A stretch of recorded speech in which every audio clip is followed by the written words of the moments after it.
emotions. What do you think two primary emotions are? I'm going to give you one. Love. What's the other one? Fear. It's okay. Hate is a part of that. Hate would be a secondary emotion from fear. Two primary emotions, love and fear. How's your approach? Do you approach people with love? Do you approach people out of fear? Because if you approach a person with love, you got a better chance of diffusing whatever beefs they might have with you. But if you approach a person with fear, if you approach a person like you want all that smoke with that little fire extinguisher you got, does it? Y'all can catch it. This all good. It's a concealed carry joke. All right, here we go.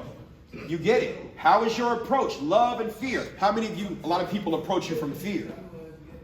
How many of you, a lot of people approach you from fear and you can smell it, you can feel it? How many of you people approach you from love? Maybe like three. Maybe like 3 people. Like 3 people. Okay. Here we go. Mean people are the gas can of the fear for bad behaving candidates. But do you know mean people are hurt too? Hurt people. Yeah, hurt people hurt people. Hurt people hurt people.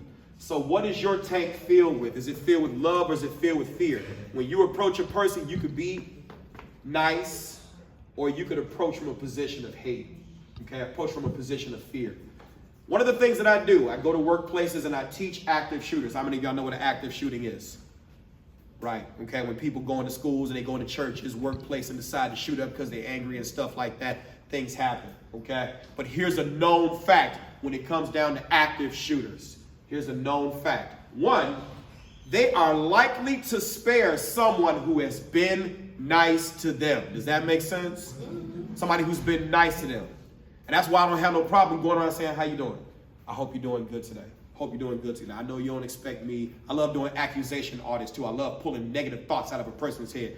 I know you ain't expect me to come to you. I know you expect me, like, who the fuck is this dude? I get it. But I find value in you. I hope you have a great day. If you could endure the pain, you'll find your purpose in the process. I love leaving stuff on people's brain like that. That stuff matters.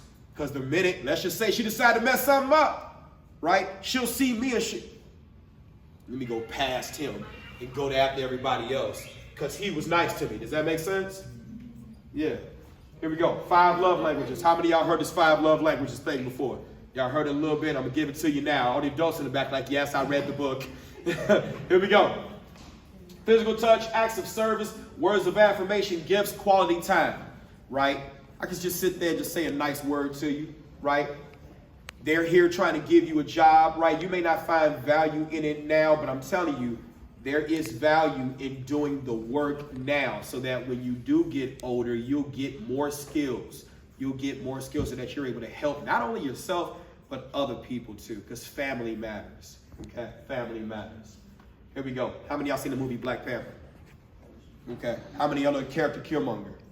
Killmonger was the result of family trauma, and nobody showed him he was loved. Everybody was against him. Nobody bothered to show him that he was loved. Who goes to the bad villains in these movies and remind them that they're a human being too? Nobody. And that's what we do. I love it when I talk to a lot. I got a large social media following. How many of you might have seen one of my traffic stop videos? I got pulled over by the police. None of y'all. Good. Okay. It might come across your social media. TikTok, YouTube. You said what? Wait, no, I did see it. Yeah.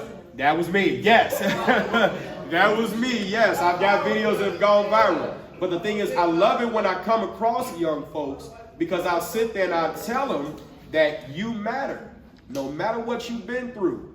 What you've been through matters because you can take that pain, and you can pull yourself out of that if you get more skills to understand it. Does that make sense? That makes a lot of sense. Here we go. I remind them they still have value. They still have value. And all of you all still have value in it too. So I'm going to leave you with this. We're going to go ugly on ugly like baby on baby. We're going to go ugly on ugly. One, when a person exhibits ugly behavior, I like to think about understanding, grace, learning, and yesterday. Sometimes people exhibit ugly behavior to me, and then they'll sit there and apologize, and I'm like, nope, hold your apology. Not that I don't think that you don't mean it, but you may be apologizing for something you don't even know you did. So let's talk about it. I want to spend some time with you. I want to understand who you are. But in understanding who you are, that takes time, that takes patience, that takes knowledge, skills, abilities, competence, and confidence. Here we go. In identifying problems in the problem-solving practicum, or problem-solving solution, identify the problem, understand the problem, analyze the solutions, agree on a solution, make a plan, follow that plan, evaluate. That's how it is. But a lot of people don't want to understand you because that takes time, that takes patience, that takes them to actually want to know you. And that's where an apology comes from. How many of y'all felt people apologize to you when it was fake? Absolutely, because that's pacification of how you feel, right? I don't want you to go bad. I don't want you to behave bad, so I'm apologizing to you. I really mean it, but I don't really know what I'm apologizing for. How many of you all, a person apologized to you, did the same damn thing again? And that's how it continues. So let's go. Here we go. That understanding requires patience and time, but it also requires them to understand what they even have and you apologize for. So I want to understand who you are. I want to understand what skills you did not get. So then I can begin to give you grace. You don't need to apologize. It's me. I need to teach you because you doing something because you don't know what to do. So now that's where the learning comes in. I need to teach you. I need to be patient with you. I need to understand that when you fail at certain parts, not to beat you up because you failed. How many of you all, when you failed, they just treated you like shit? Yes, I went there. Yes, you felt like it.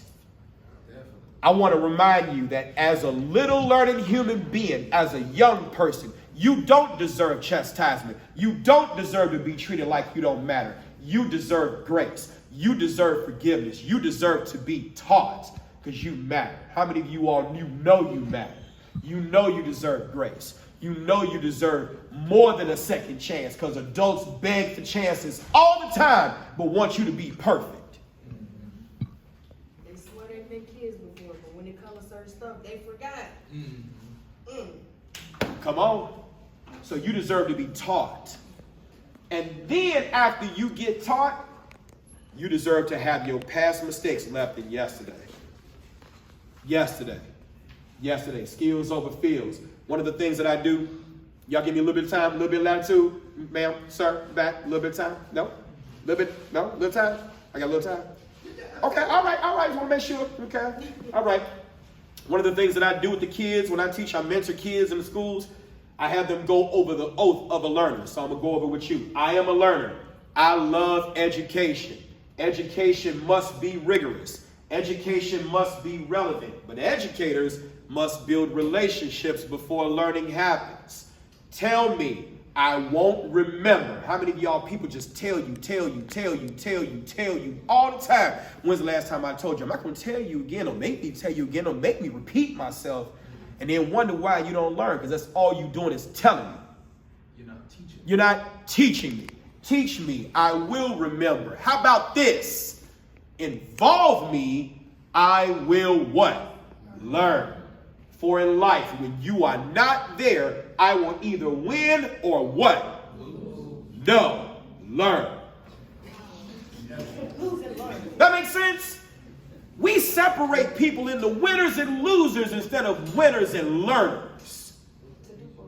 Winners and learners. I never lose. I learn. If I don't do something good, guess what? I got a pen and pad or I got something, I'm about to write it down. I'm never losing. I'm learning so I can be better for the next time. Does that make sense? Yeah. Here we go. I know that I am knowledgeable, skilled, able, and confident to do all that I was trained to do. How? I'm often tried, never denied, willing to be tried again. Can't wait till somebody try me again. I love a test. I love a test. Here we go. Whenever I graduate from anything, I know it is not the end. It is the what? Beginning. My knowledge, skills, abilities, and confidence will be tried. I will perform to the best of my knowledge, skills, abilities, and what? Confidence. Come on now. Confidence. I will succeed.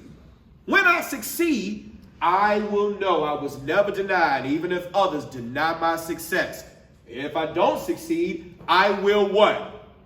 Learn. Come on, there it is. I love it. I learn. Failure is a part of success if I learn from the failure, for I am not a failure. I want you all to say that last part out loud. I'm what? Come on now. Not a failure. You got to be your own best coach because everybody can't give it to you because they don't have it. They may look like they have it because they dress well, but they don't have it. Fake as fuck. You heard me say it. I don't give a shit. I am not the problem. The problem is the problem. Failure is a problem. And if you allow me, we can fix everything. Why is this important? Because some people, for their own security, they will make you feel like you're a problem to make you feel bad so they can stand on top of your shoulders. You cannot give them that. Does that make sense? Last one. After learning what I can do better, I await the challenge of being tried again, for I am willing to be tried again. I am a learner. I am a leader. I am me. How many of y'all like that oath that I give to these children to help build them up? Yeah. Without the curse words, of course. All right, here we go. Skills over feels. That's what I push. Skills over feels. Okay. All right. What are your thoughts about what we just talked about? What does it say to you? What does it feel to you? You don't have to say anything if you don't want to, but it would be nice to hear your thoughts. Use your voice. The Black National Anthem is lift every voice and sing, but that's the one thing our young folks are taught never to use until it's too late. So use your voice. Go ahead. What are your thoughts? Go ahead, ma'am. I think it's just a reminder. I'm aware of things. I'm aware of these things, but I think it's just a reminder. Everybody knows to remind. I love it. Thank you very much for that. Okay. Somebody else, what are your thoughts? This is also like kind of like a paradigm shift in a way to saying like, look, you can't like look at, I guess you can say like, you can't look at failure as like, oh, this is kind of like the end all be all or something like that. You pretty much just like this end game or something like that. It's pretty much like a learning experience. Mm-hmm. Mm-hmm. Yeah. One of the things I used to do, I used to be an adjunct professor teaching criminology, and I would teach one of the things called rational choice theory, and that's what happens in the criminal justice system when the system or other adults want to blame you for your choices, saying that you thought about your choice, you thought about this, you thought about that, and you knew what you were doing, you're responsible. But nobody ever talks about how your parents gassed you up to make this choice, how your teachers gassed you up to make this choice. It's always got to be about you, the untrained person. And that's where stuff like this comes in. Don't get me wrong, we do have some responsibility for what we do. But there's two types of responsibility: assumed responsibility and applied responsibility. Assumed responsibility comes when you take on a job or you were put in a job. Applied responsibility is, can I actually do the job? How many people lie to get jobs all the time? And when they get it, they call off on COVID, they call off on a bunch of stuff. Right? It happens. All right, it happens. All right, one more person, and I'm going to go ahead and cut it short. Anybody else? What are your thoughts about it? All right. Yes, go ahead, sir. Oh, we also talk about giving grace to our parents, but I think it's important to give grace to yourself, especially in the process of unlearning these bad habits and trying to break through the trauma that's Stop beating yourselves up. How many of you, come on now, how many of you beat yourself up? Come on.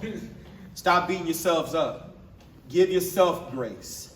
Give yourself grace. Because I'm going to tell you this, what he said was so powerful. Thank you for that. The world is not going to give you grace. You got to give it to yourself. Does that make sense? Some people will give you grace, but that's got to be the grace on top of the grace that you give yourself. I think that's why it's important when you talk selfishness though too. Yes. Yeah, they were. They were. Thank you for that. You gotta be. And we see it every day. I'm gonna leave you with this proverb, African proverb. A child not embraced by the village will burn it to feel its warmth. It will burn it to feel its warmth. That's why we got a lot of stuff that's going on in our community that people just want to lock the young folks up, punish them, but they're not trying to find out why they acting the way they're acting. Oh, we forgot to embrace them. Does that make sense? All right. I appreciate your voice. I appreciate you listening. Thank you very much.